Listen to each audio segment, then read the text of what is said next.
श्री कृष्ण कहते हैं कि हम अपनी सोच और संसार की मान्यता के अनुसार अपने विचार बनाते हैं। जैसा सत्य कहना धर्म है, असत्य कहना पाप, सहनशीलता धर्म है और क्रोध करना अधर्म, उपकार करना, जीवों पर दया करना धर्म है और निष्ठुर होना अधर्म। परंतु क्या यही सत्य है? कभी कभी परिस्थितियाँ इन आवेशों को उल्टा नहीं कर देती, करती है।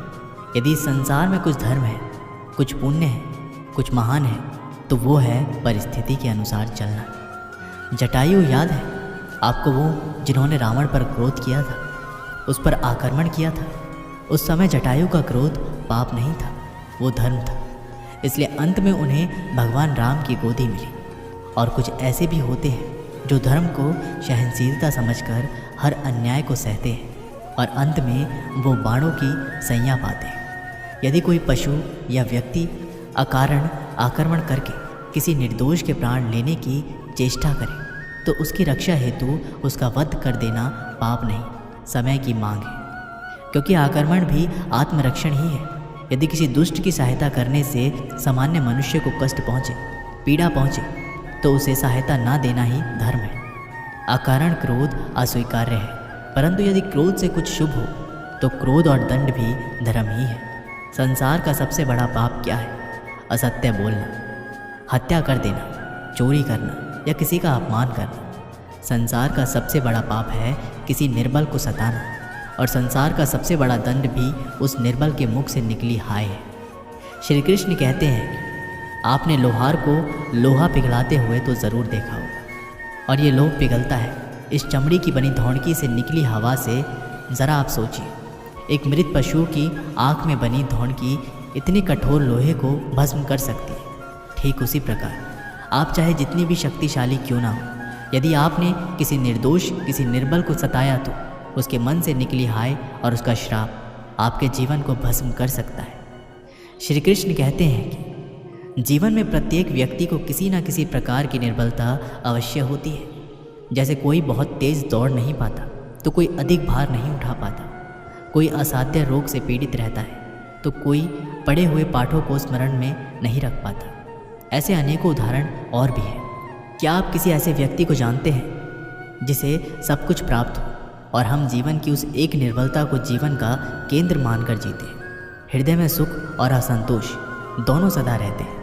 निर्बलता मनुष्य को जन्म से अथवा संयोग से प्राप्त होती है, किंतु उस निर्बलता को मनुष्य अपनी मन की मर्यादा बना लेते हैं। किंतु कुछ व्यक्ति ऐसे भी होते हैं जो अपने पुरुषार्थ और श्रम से उस निर्बलता को पराजित कर देते हैं। क्या भेद है उनमें और अन्य लोगों में? क्या आपने कभी विचार किया है? सरल सा उत्तर है इसका, जो व्यक्ति निर्बलता से पराजित नहीं होता, जो पुरुषार्थ करने का साहस रखता है, हृदय में वो निर्बलता को पार कर जाता है। अर्थात निर्बलता अवश्य ईश्वर देता है, किंतु मर्यादा मनुष्य का मन ही निर्मित करता है। श्री कृष्ण कहते हैं कि द्वंद्व दो मनुष्य के मध्य होता है, परंतु विजय सदैव एक ही मनुष्य को मिलती है। जबकि समान रूप से दोनों शक्तिशाली होते हैं और दोनों व्यक्ति समान ज्ञान प्राप्त करते हैं, लेकिन सफलता एक को ही मिलती है। इसका कारण क्या है? मान लो दो प्रकार के लोहे होते हैं, एक ठंडा, एक गर्म। कभी सोचा है लोहार लोहे को लोहे से ही काटता है, परंतु सदैव ठंडा लोहा ही गर्म लोहे को काट पाता है। और यही नीति मनुष्य पर भी लागू होती है। जब युद्ध होता है तो जिसके मन में ईर्ष्या होती है, जलन होती है, आक्रोश होता है, वो गर्म लोहे के समान है। और जिसका मन शांत होता है, जिसका मन संयम से बंधा होता है, वो ठंडे लोहे के समान है। और वही ईर्ष्या और द्वेष नामक गर्म लोहे को काट सकता है। इसलिए यदि जीवन के संग्राम में विजय प्राप्त करनी है तो अपने मन को शांत रखें, क्योंकि गर्म लोहे की भांति ईर्ष्या और क्रोध जैसे भाव को रखने वाला मनुष्य सदैव शांत स्वभाव के मनुष्य के समक्ष निर्बल पद जाता है। शक्ति ईर्ष्या और क्रोध में नहीं, शांति और संयम में है। श्री कृष्ण कहते हैं कि आपने कभी भी योद्धा को युद्ध की तैयारी करते हुए देखा जरूर होगा। वही युद्ध जो ज्वालामुखी की भांति कभी भी फट सकता है। युद्ध वही जीतता है जो युद्ध में व्यतीत होने वाले समय से अधिक समय युद्ध की तैयारी में लगता है।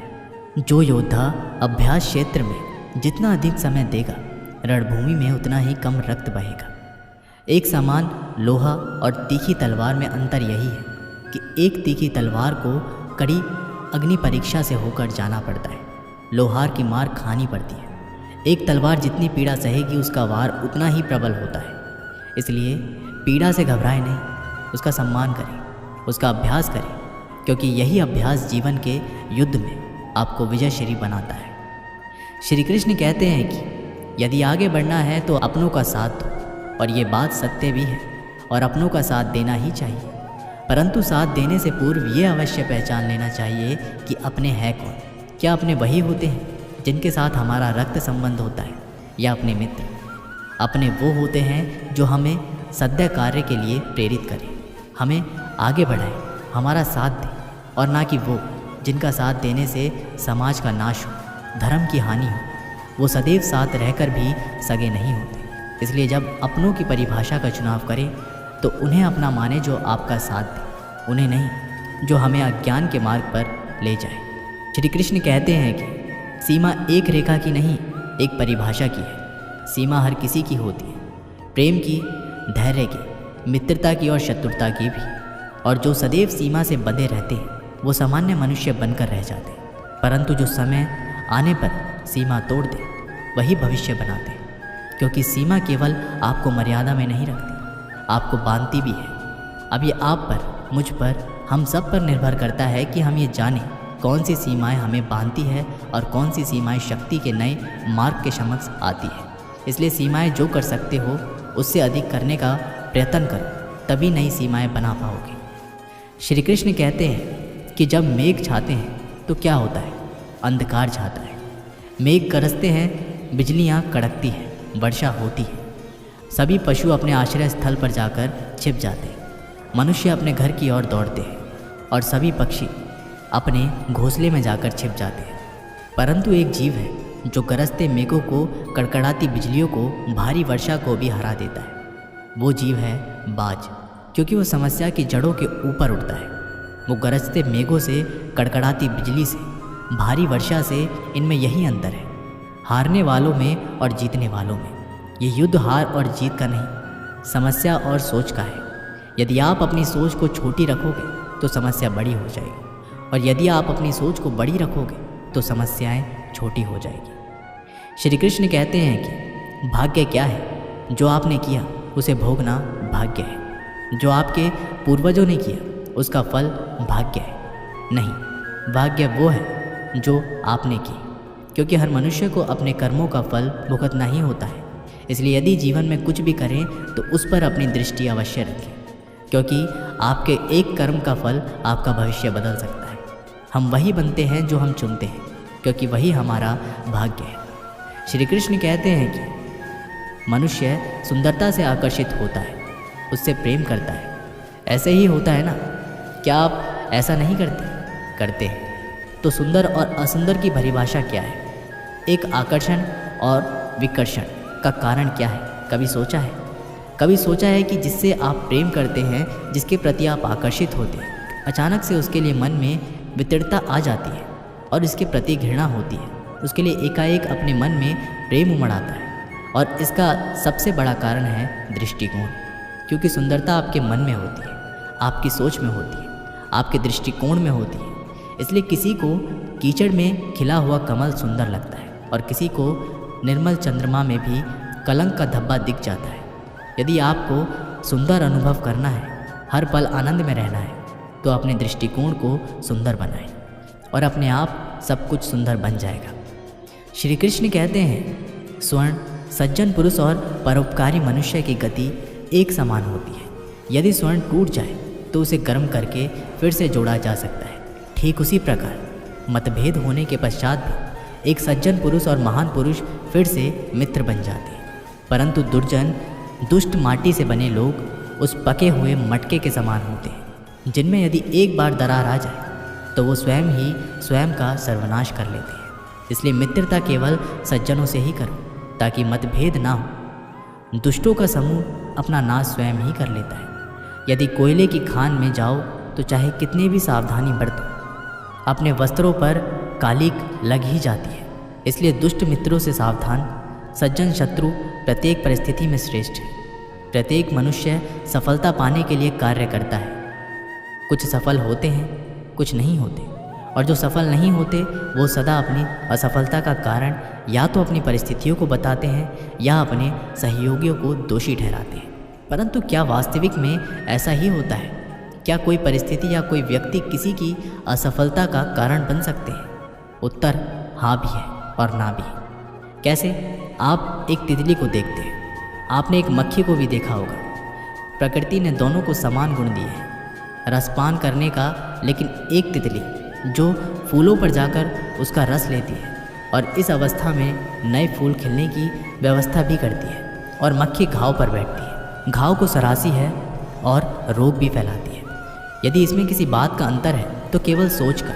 यदि आप उचित मार्ग चुनेंगे तो आपको सफलता अवश्य मिलेगी, आप में उत्साह बढ़ेगा, और यदि आप अनुचित मार्ग सोचेंगे तो आपको असफलता मिलेगी, निराशा मिलेगी। अब उचित मार्ग चुनना या अनुचित मार्ग, ये निर्णय तो आप पर निर्भर करता है। एक बार गिद्धों का झुंड उड़ता उड़ता एक टापू पर जा पहुंचा। वह टापू समुद्र के बीचों बीच स्थित था। वहाँ ढेर सारी मछलियाँ, मेंढक और समुद्री जीव थे। इस प्रकार गिद्धों को वहाँ खाने पीने की कोई कमी नहीं थी। सबसे अच्छी बात यह थी कि वहाँ गिद्धों का शिकार करने वाला कोई जंगली जानवर नहीं था। गिद्ध वहाँ बहुत खुश थे। इतना आराम से जीवन उन्होंने पहले नहीं देखा था। उस झुंड में अधिकांश गिद्ध युवा थे। वे सोचने लगे कि अब जीवन भर इसी टापू पर रहना है, यहाँ से कहीं नहीं जाना है, क्योंकि इतना आरामदायक जीवन कहीं नहीं मिलेगा। लेकिन उन सब के बीच में एक बूढ़ा गिद्ध भी था। वह जब युवा गिद्धों को देखता तो चिंता में पड़ जाता। वह सोचता कि यहाँ के आरामदायक जीवन इन युवा गिद्धों पर क्या असर पड़ेगा। क्या ये वास्तविक जीवन का अर्थ समझ पाएंगे, या इनके सामने किसी प्रकार की चुनौती नहीं आएगी? ऐसे में जब कभी मुसीबत इनके सामने आ गई तो ये कैसे उसका सामना करेंगे? बहुत सोचने के बाद एक दिन बूढ़े गिद्ध ने सभी गिद्धों की सभा बुलाई। अपनी चिंता जताते हुए वह सबसे बोला, इस टापू में रहते हुए हमें बहुत दिन हो गए। मेरे विचार से हमें वापस उसी जंगल में चलना चाहिए जहाँ से हम आए हैं। यहाँ हम बिना चुनौती का जीवन जी रहे हैं। ऐसे में कभी भी मुसीबत के लिए तैयार नहीं हो पाएंगे। युवा गिद्धों ने उसकी बात सुनकर भी अनसुनी कर दी। उन्हें लगा कि बढ़ती उम्र के असर से बूढ़ा गिद्ध सठिया गया है, इसलिए ऐसी बेकार की बातें कर रहा है। उन्होंने टापू की आराम की ज़िंदगी छोड़कर जाने से मना कर दिया। बूढ़े गिद्ध ने उन्हें समझाने की बहुत कोशिश की। तुम सब ध्यान नहीं दे रहे हैं। आराम के आदी हो जाने के कारण तुम लोग उड़ना तक भूल चुके हो। ऐसे में मुसीबत आई तो क्या करोगे? मेरे बात मानो, मेरे साथ चलो। लेकिन किसी ने बूढ़े गिद्ध की बात नहीं मानी। बूढ़ा गिद्ध अकेला ही वहाँ से चला गया। कुछ महीने बीते। एक दिन बूढ़े गिद्ध ने टापू पर गए खोज खबर लेने की सोची और उड़ता उड़ता उस टापू पर पहुँचा। टापू पर जाके उसने देखा कि वहाँ का नज़ारा बदला हुआ है। जहाँ देखो वहाँ गिद्धों की लाशें पड़ी हैं। कई गिद्ध लहूलुहान और घायल पड़े हुए हैं। हैरान बूढ़े गिद्ध ने एक घायल गिद्ध से पूछा, ये क्या हो गया? तुम लोगों की ये हालत कैसे हुई? घायल गिद्ध ने बताया, आपके जाने के बाद हम इस टापू पर बड़े मज़े से ज़िंदगी जी रहे थे, लेकिन एक दिन एक जहाज़ यहाँ आया और उस जहाज़ ने यहाँ चीते छोड़ दिए। शुरू में तो उन चीतों ने हमें कुछ नहीं किया, लेकिन कुछ दिनों बाद जब उन्हें आभास हुआ कि हम उड़ना भूल चुके हैं, हमारे पंजे और नाखून इतने कमज़ोर हो गए कि हम किसी पर हमला नहीं कर सकते और ना ही अपना बचाव कर सकते, तो उन्होंने हमें एक एक कर मार कर खाना शुरू कर दिया। उनके ही कारण हमारे ये हाल है। शायद आपकी बात ना मानने का ये हमें फल मिला है। दोस्तों, हमें इस कहानी से ये सीख मिलती है, अक्सर कंफर्ट जोन में जाने के बाद उससे बाहर आ पाना बहुत मुश्किल होता है। ऐसे में चुनौतियाँ आने पर उनका सामना कर पाना आसान नहीं होता। इसलिए कभी भी कंफर्ट जोन में जाकर खुश ना हो जाए। खुद को हमेशा चुनौती देते रहें और मुसीबत के लिए तैयार रहें। जब तक आप चुनौती का सामना करते रहेंगे तो आप हमेशा आगे बढ़ते रहेंगे। दोस्तों, इस वीडियो में बस इतना ही। आशा करता हूँ कि आप लोगों ने इस वीडियो से बहुत कुछ सीखा होगा। मिलते हैं एक नई वीडियो के साथ। तब तक के लिए अपना ख्याल रखिएगा और कमेंट बॉक्स में लिखिएगा, जय श्री कृष्ण।